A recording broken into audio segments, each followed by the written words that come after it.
And what about the children that are here starving, walking around, that you refuse to help with resources, access to those? And that is so true.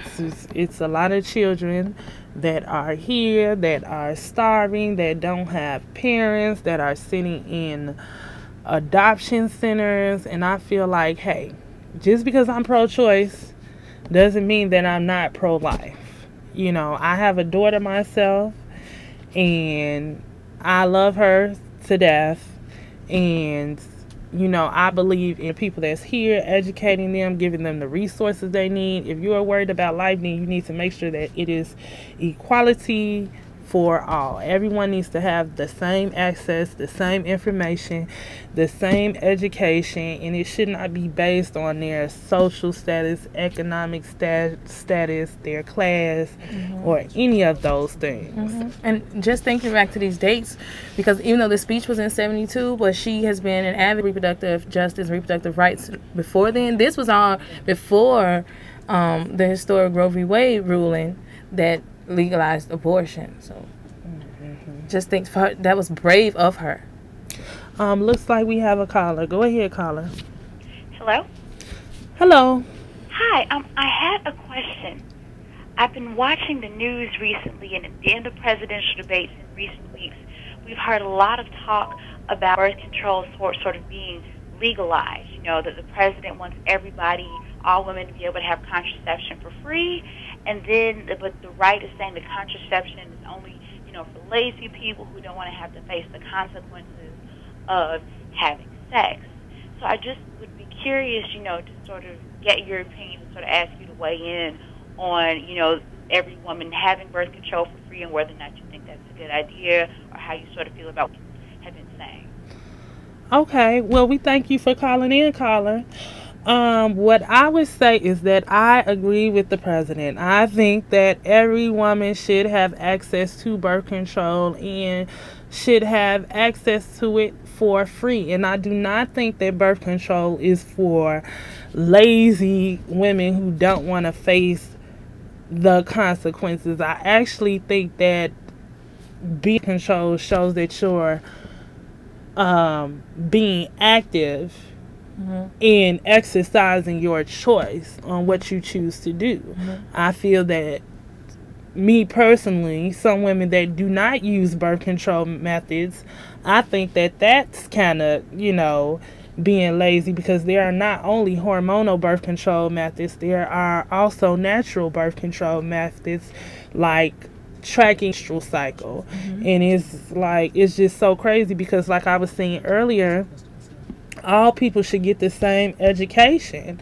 And when I was in school, I didn't have sex education. I didn't have anyone to teach me how to track my cycle, and that I ovulate this number of days, and if I have sex during these days that I can become pregnant, and that it's safer for me to have sex these amount of days not to become pregnant. So I do not think control is for lazy women at all.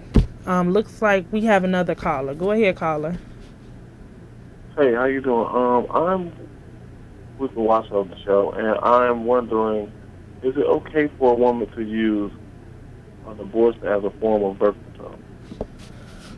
Thank you for calling in, caller. Abortion is actually a form of birth control, because you are taking into your control whether you want to have birth or not, whether you want to bring forth or not, whether you want to terminate a pregnancy or continue out with carry your pregnancy to terms.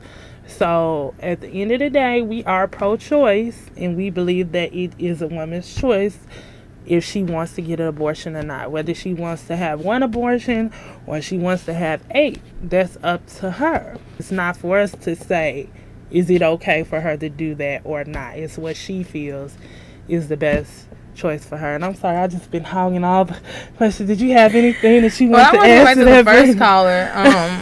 As far as having access to, all women having access to birth control, that is a part of reproductive justice, choosing when or if you want to parent. So by being on birth control, you are actually making that choice to take the birth and to choose when and if you actually want to become a parent. So I think that all women should have access to birth control, and that isn't for lazy people. That's just so stupid for people to say. Those are my thoughts on that. I don't have any thoughts on this. It's just ridiculous. Not to mention the fact that people are always yelling, "Oh, I don't want my tax dollars paying for your sex life." But your tax dollars pay for plenty of things that I'm sure if you knew that they were paying for, you would not want to pay for them. And not only that, the medical card covers Viagra. Now, what does that say? You want to cover Viagra, which is to stimulate, erectile, whatever. but you don't want to pay for a legal surgical procedure that can make a big difference in a woman's life. And you can't criticize me for choosing to have an abortion, but you don't want to make sure I have access to birth control, which would therefore prevent an abortion. It's just asinine and stupid. Looks like we have a caller. Go ahead, caller. Hello? Hello. Hi, I just want to make a comment or your response to the call. Mm-hmm. That is it okay to use abortion as a form of birth control? Okay. Okay, and I'm a public health worker, and I'm going to have to disagree with your answer to that. Abortion as a form of birth control opens a young woman up to a host of other things. Well, we thank you for calling in, caller. Thanks. And it is your right to disagree with us. So we agree to disagree, because we're all about choice here. So your opinion is your opinion, and our opinion is ours. So, but abortion is a form of birth control.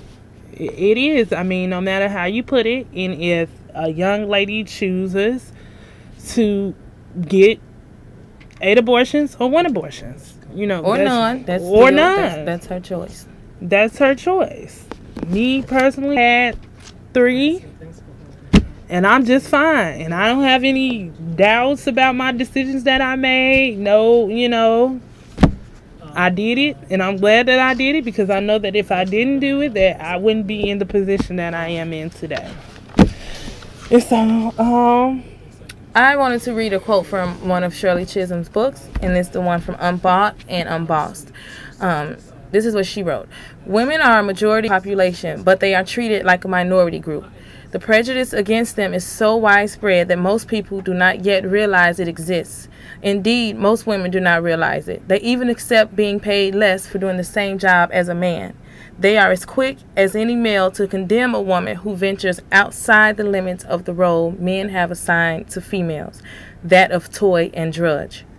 Of my 2 handicaps, being female put many more obstacles than being black.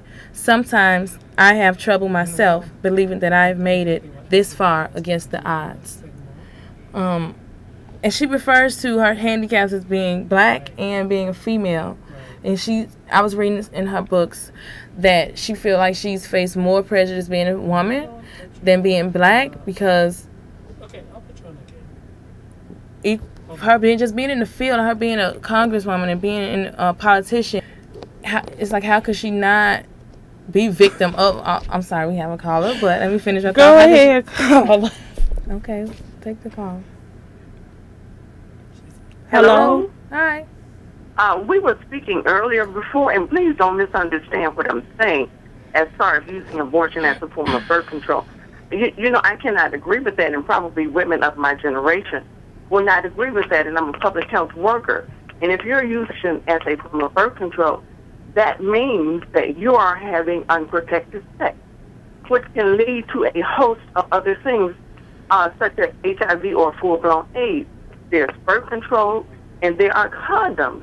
If you're in a committed relationship, then, you don't have to use these things because it's a committed one-on-one relationship.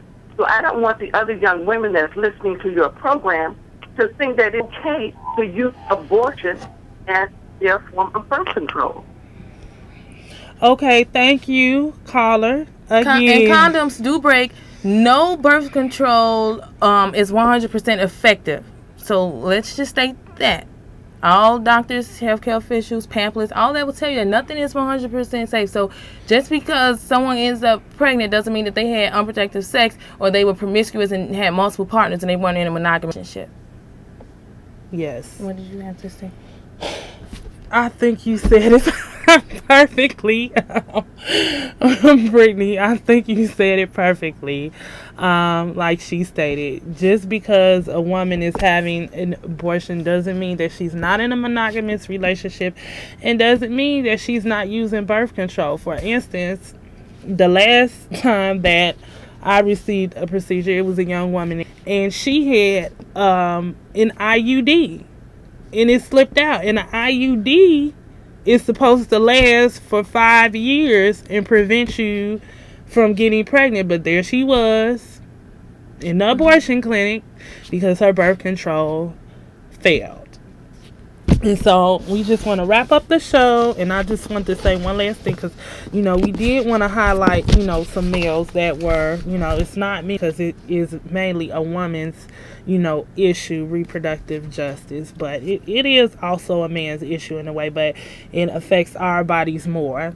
But I just wanted to highlight that a lot of times people say that how can we compare the reproductive justice movement to the civil rights movement? And so Martin Luther King had actually received the Planned Parenthood Margaret Sanger Award. Brittany, can you he was close us with those words that he said, that little. I sure will. Family planning to relate population to world resources is possible, practical, and necessary. And so that statement right there says it all, and that makes the connection. And so we just want to say thank you guys for calling in and for viewing us, and every last Wednesday of the month. Thank you, and have a good night.